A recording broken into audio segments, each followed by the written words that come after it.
തെരഞ്ഞെടുപ്പ് അടുക്കാറാകുമ്പോൾ B J പിക്ക് ഒരു പരിപാടിയുണ്ട്. അതായത് മറ്റു പാർട്ടിയിൽ നിന്നും ചാടാൻ നിൽക്കുന്ന എല്ലാ നേതാക്കളെയും മൊത്തമായും ചില്ലറയായും അങ്ങേറ്റെടുക്കും. അങ്ങനെ പാർട്ടി വിട്ട് ബി ജെ പിയിലേക്ക് പോയവർ ഒരുപാട് പേരുണ്ട്.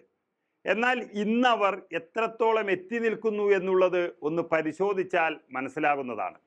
ഇത് പറയാൻ കാരണം പി സി ജോർജിൻ്റെ അവസ്ഥ കണ്ടിട്ടാണ്. പി സി ജോർജ് എന്ന ഒരു നേതാവ് ബി ജെ പിയിലേക്ക് പോയതല്ല.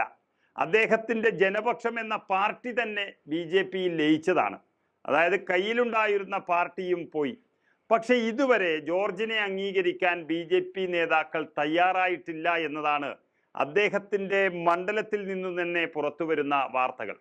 അതായത് പത്തനംതിട്ടയിൽ ബി ജെ പി ടിക്കറ്റിൽ ലോക്സഭാ തെരഞ്ഞെടുപ്പ് സ്ഥാനാർത്ഥിയാക്കാം എന്നതാണ് ബി ജെ പി നേതൃത്വം പി സി ജോർജിന് കൊടുത്ത ഉറപ്പ് എന്നാണ് പറയുന്നതെങ്കിലും പത്തനംതിട്ടയിലെ ബി ജെ പി ഇതിന് തയ്യാറല്ല. പി സി ജോർജിന് പത്തനംതിട്ട കൊടുക്കാൻ പാടില്ല എന്ന ഉറച്ച നിലപാടിലാണ് അവർ. അതോടെ P C George B J പിക്ക് ഭാരമാകുന്നു എന്ന് തന്നെ പറയേണ്ടി വരും.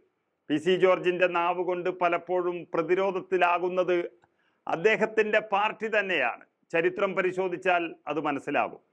അപകടമാണ് പാർട്ടിക്ക് സംഭവിക്കാൻ പോകുന്നത് എന്ന് പി സി ജോർജിനെ എടുത്തതിലൂടെ കേരളത്തിലും ബി ജെ പിക്ക് സംഭവിക്കാൻ പോകുന്നതിനെ കുറിച്ച് വളരെ വ്യക്തമായ ധാരണ വന്നു കഴിഞ്ഞു. അതുകൊണ്ടാണ് പി സി ജോർജിനെ അറിയാവുന്ന ആ നാട്ടിലെ ബി ജെ പിക്കാർ അദ്ദേഹത്തിന് എതിരായി മാറിയത്. യു ഡി എഫിന് വേണ്ടി പത്തനംതിട്ട ജില്ലയിൽ sitting M P Anto Antony തന്നെയാകും മണ്ഡലത്തിൽ സ്ഥാനാർത്ഥിയെന്ന് ഉറപ്പിച്ചു കഴിഞ്ഞു. എൽ ഡി എഫിന് വേണ്ടി മുതിർന്ന CPM നേതാവ് തോമസ് ഐസക്കിന്റെ പേരും അന്തിമ പട്ടികയിലുണ്ട്.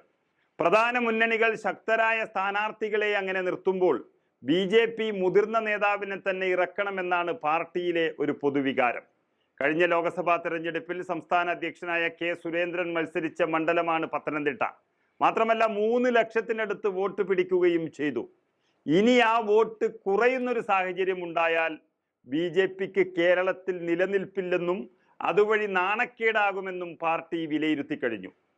നമുക്കറിയാം, 25 വർഷം കൈയടക്കി വെച്ചിരുന്ന പൂഞ്ഞാർ നിയമസഭാ മണ്ഡലത്തിൽ പോലും വലിയ തിരിച്ചടി നേരിടുന്ന P C George Pathanamthitta Lok Sabha മണ്ഡലത്തിൽ മത്സരിക്കാനും ജയിക്കാനും കഴിയുന്ന സ്ഥാനാർത്ഥിയല്ല എന്ന് ബി ജെ പി തന്നെ പറഞ്ഞു തുടങ്ങിയതോടെ അധികാരമോഹവുമായി ബി ജെ പിയിൽ ചേക്കേറിയ പി സി ജോർജിന് ആദ്യ തിരിച്ചടി വരാൻ പോവുകയാണ്.